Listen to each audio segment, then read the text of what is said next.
Secretary Zinke, you and I recently talked about a plan that sportsmen in New Mexico have promoted to provide public access to the only legally inaccessible wilderness area in the entire nation. For the very first time this year, we have the potential to have access to that area. Since 2009, when the Sabinoso Wilderness was designated, and long before then, actually, when it was a wilderness study area, this area has been closed to the public with no legal ingress. We have an opportunity to change that with a piece of an agreement that is literally sitting on in your lap in time for this year's hunting season. And I have heard from local sportsmen's groups as well as the San Miguel County Commission in support of this plan. And I'm literally getting calls each and every day from folks wondering when a decision will be final. I have letters here from Backcountry Hunters and Anglers, the Theodore Roosevelt Conservation Partnership, Southwest Consolidated Sportsmen, the local chapter of Sportsmen's Concern, the Wild Turkey Sportsmen's Federation, and the San Miguel County Commission. The list just kind of goes on and on. We're finally at the finish line in an effort that has taken well over a decade. Can I go back and tell New Mexicans that they can look forward to hunting in the Sabinoso Wilderness this year?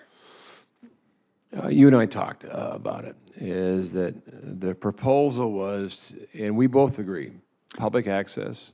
The Interior would strongly consider taking it under in public lands. It is the status of the land. It's a donation, not a proposal. It's a donation, yeah. Right? But it doesn't meet the standard of what a wilderness typically is.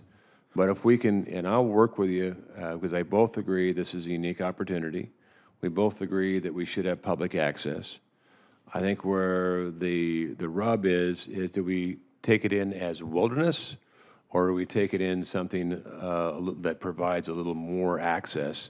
As you know, wilderness doesn't include a bike or a mountain bike or a vehicle or a disabled. The challenge with that is there's no place to bike to because it's at the end of the road where it abuts the existing wilderness area. So the donation was actually made contingent on the land being added to the existing wilderness. And I've spoken to the landowner, and they're not willing to make the donation under separate terms from that. So let's be clear, if you don't accept the donation, the reality is we're back to square one, where we were before with zero public access for hunting, zero public access for recreation.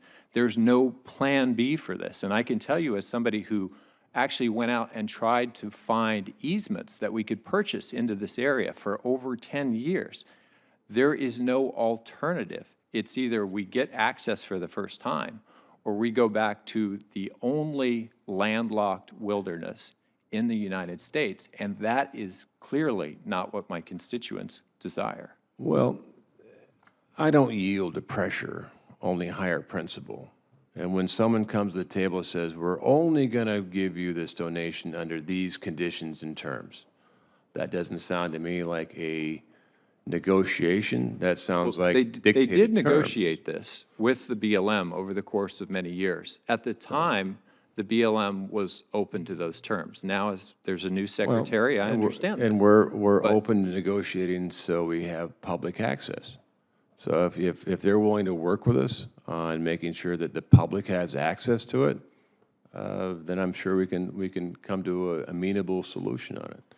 But to come to the table and say, The irony under of what these you're terms saying and is, conditions only, right now, we don't have public access. Zero. And so by looking a gift horse in the mouth, we're turning back the clock to where we were before. So, and I can tell you, if this doesn't get done by this fall, I can just tell you there will be an awful lot of people disappointed in northeastern New Mexico who thought this was a slam dunk where you had the county commission, you had the local groups on board, you had the delegation on board. We literally had, this is one of those few cases where everybody lines up on the same side and says, this is good for the community and we can grow our economy with this, let's do it. and I'll work with you on it, but define public access.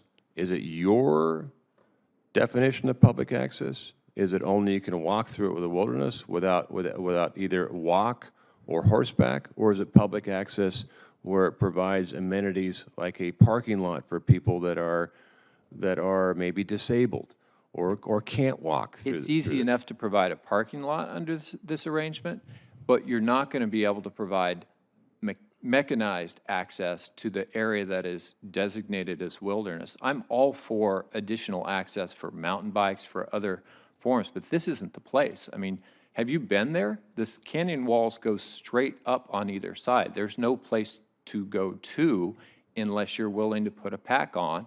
And it's worthwhile then because there are big mule deer, there are Barbary sheep, there are elk, there are turkey. It's some of the best habitat in northeastern New Mexico. And right now, what I know is that there is zero public access. I think we both agree that we should move forward on public access.